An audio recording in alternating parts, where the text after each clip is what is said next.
The Lord is my light and my salvation. The Lord is my light and my salvation. The Lord is my light and my salvation. Whom shall I fear? Whom shall I fear? Whom shall I fear? The Lord is the strength of my life. Whom shall I fear? You gotta love St. Peter. You gotta love Peter and those poor, benighted disciples who were with him.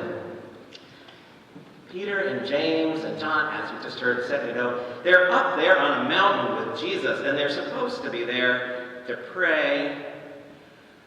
But they do what they usually do when they're supposed to pray. They start nodding off.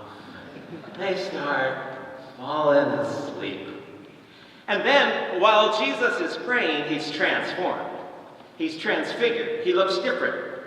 He is different. Or maybe they just see him differently. Maybe they just start to perceive him a little differently than they had before. And then, suddenly, Jesus is not alone. They see Moses and Elijah with Jesus. And Moses and Elijah and Jesus are up there on the mountain and they're having a chat.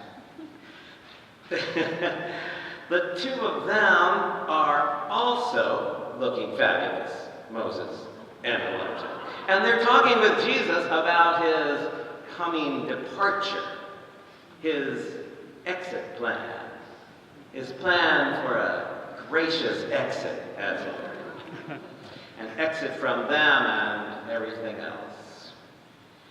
Of course, if you read this passage in Greek, as I'm sure you would like to do, you'll notice two things. First, where we read departure, the Greek word is exodus. Exodus, a pretty powerful thing to be discussing, especially when you're talking with Moses. I mean, Mr. Exodus himself right there. And second thing you might see is that the Greek word for transfiguration, and transfiguration is not a word that I use every day, I don't know about you, but the Greek word that is here for transfiguration is metamorphosis. Metamorphosis. So up there on the top of that mountain, they're having a bit of a metamorphosis moment. Peter is kind of blown away. Who wouldn't be? Why not? You've got the giants of the faith right there. You've got Moses, Moshe, the one who leads us to liberation. You've got Elijah, Eliyahu HaNavi, the prophet who calls bullshit on powers and principalities of his day. Amen?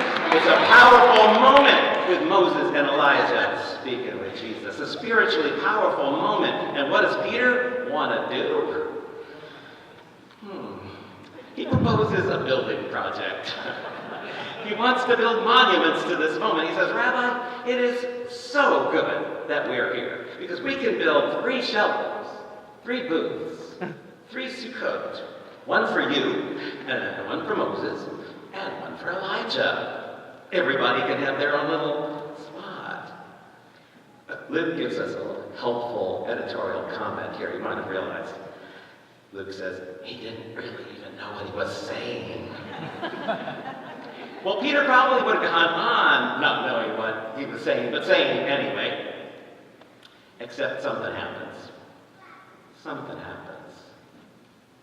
Somebody shows up. Who shows up? Who shows up? That's not a rhetorical question.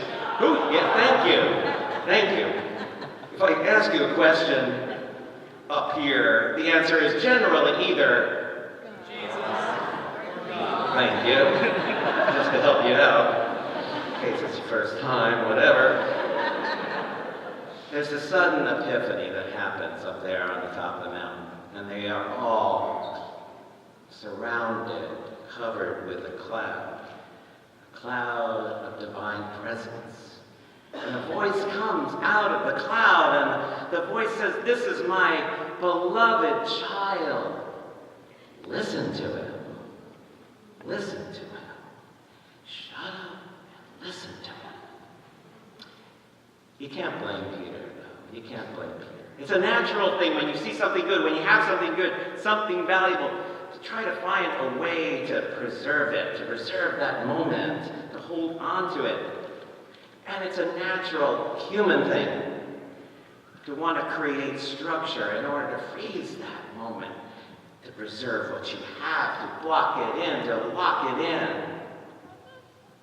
It's a natural thing to want to control that structure, to stop movement from happening, to keep anything from changing. We had a moment like that this past week in St. Louis at our denomination's general conference. You might have heard about it. There was this moment after the traditional plan passed, this version of fundamentalist Christianity that seemed to me to be based on the desire to stop winds of change which are already blowing through this church, like it or not, to keep these winds from change from upsetting somebody's status quo. Now the traditional plan, just in case you're not up on the latest and the greatest version, the traditional plan seeks to mandate punishment for people like us who believe that the church should actually be a place of open hearts and open minds and open doors. And the traditional plan seeks to make sure that while all are equal and of sacred worth, some are perhaps less equal and some are perhaps less sacred than others. This traditional plan claims that LGBTQIA people whom God calls into ordained ministry should be denied that ordination. Even people as amazingly called as the Reverend Lee Matthews, and hundreds of people who are nearly as amazing who are being called by God. Amen? Amen. The traditional plan says that people like me, who see things differently, should be eliminated from boards of ordained ministry where we presently serve because we're causing problems. The traditional plan, if I may go on just a bit longer, holds that people who are lucky enough to find love in this love-lacking world, lucky enough to find somebody to spend life with, and goofy enough to want to declare that love and commitment here in a church, should be denied if they share the same gender. And that I, as a minister of God and an evangelist of the gospel of love, should dare to extend the ministry of the church and bless that same gender marriage, I should be thrown out of the ministry. The traditional plan, therefore, is, in my arrogant opinion, an effort to block God. Now, I'm no prophet. Y'all have been around for a while will attest to that. I am not a prophet. I am no Elijah or anything close. But I have to call bullshit on this whole thing. I have to call holy bullshit on this whole unholy traditional plan. I have to call, excuse me for saying it, I have to call bullshit. Because the truth is, it's not God. It's not of the Bible, whatever people may say. I suggest that people who talk about the Bible and quote the Bible should actually read the Bible. It's not of the Spirit. It's not of any spirit I know. It's not of any spirit of God that I have known in my 60 or whatever years as a follower of Jesus, as a hanger-outer in church. And it's sure as hell no way to follow the Lord of love. Amen. So we had a moment there in St. Louis after the damn thing passed, when 6 or 7 of us, mostly from this congregation, wanted to come down off the mezzanine where they had stuck us onlookers, and tried to get onto the floor of General Conference, where we could be with Benz and with Vicky and the rest of our friends, all of the queer delegates who had been subject for 5 days of so much narrowness and blasphemy and lies about them. And when we came downstairs to go in and join the rest of the church, we were blocked from entering. The doors were closed. And when we insisted on joining the church that was inside, the church called security on us. And when we still insisted, security called the St. Louis police. Looking back, it was almost funny. It didn't feel funny at the time. It really did not feel funny at the time, but looking back, it was kind of funny. What were they afraid of? You saw us up here. Look at us.